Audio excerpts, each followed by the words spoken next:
अस्सलाम वालेकुम नाज़रीन, welcome back to my YouTube channel. दोस्तों आज हम बात कर रहे हैं पाकिस्तान की मशहूर डिजिटल क्रिएटर सहर हयात की, जिन्होंने हाल ही में अपने तलाक से मुतल्लिक चौंका देने वाले इंकशाफ किए। सहर हयात, जिनके इंस्टाग्राम पर 3 मिलियन से ज्यादा फॉलोवर्स हैं, 2023 में समी रशीद के साथ अपनी शानदार शादी की वजह से खबरों में आई। इनकी शादी को सोशल मीडिया पर बहुत ज्यादा तवज्जो मिली और इसे एक लग्जरी वेडिंग कहा गया। फिर 2024 में इनके यहाँ बेटी की पैदाइश हुई, लेकिन इस खुशी के बाद इनकी अज़दवाजी जिंदगी में मसाइल शुरू हो गए।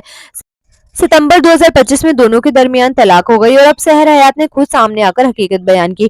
अपनी इंस्टाग्राम स्टोरी में सहर हयात ने कहा कि इन्होंने खुला इसलिए लिया क्योंकि इन्हें रोजाना तलाक की धमकियां दी जाती थी। इनके मुताबिक समी इन्हें बार बार कहते थे, क्या मैं तुम्हें तलाक दे दूं, क्या मैं तुम्हें तुम्हारी औकात बताऊं। सहर ने यह भी इल्जाम लगाया कि समी इनके साथ बदतमीजी करते थे, हत्ता कि अपने घर वालों के सामने भी इन्हें रुस्वा किया जाता था। इन्होंने कहा कि ऐसी सूरत हाल में एक औरत के पास खुला के अलावा कोई रास्ता नहीं बचता। मजीद बात करते हुए सहर ने कहा कि समी इन्हें 1 साल तक अपनी बेटी की कोई खबर नहीं ली, लेकिन अब सोशल मीडिया पर इसके बारे में पोस्ट कर रहे हैं। इन्होंने ये भी कहा कि बेटी के अखराजात के लिए 1 रुपया भी नहीं दिया।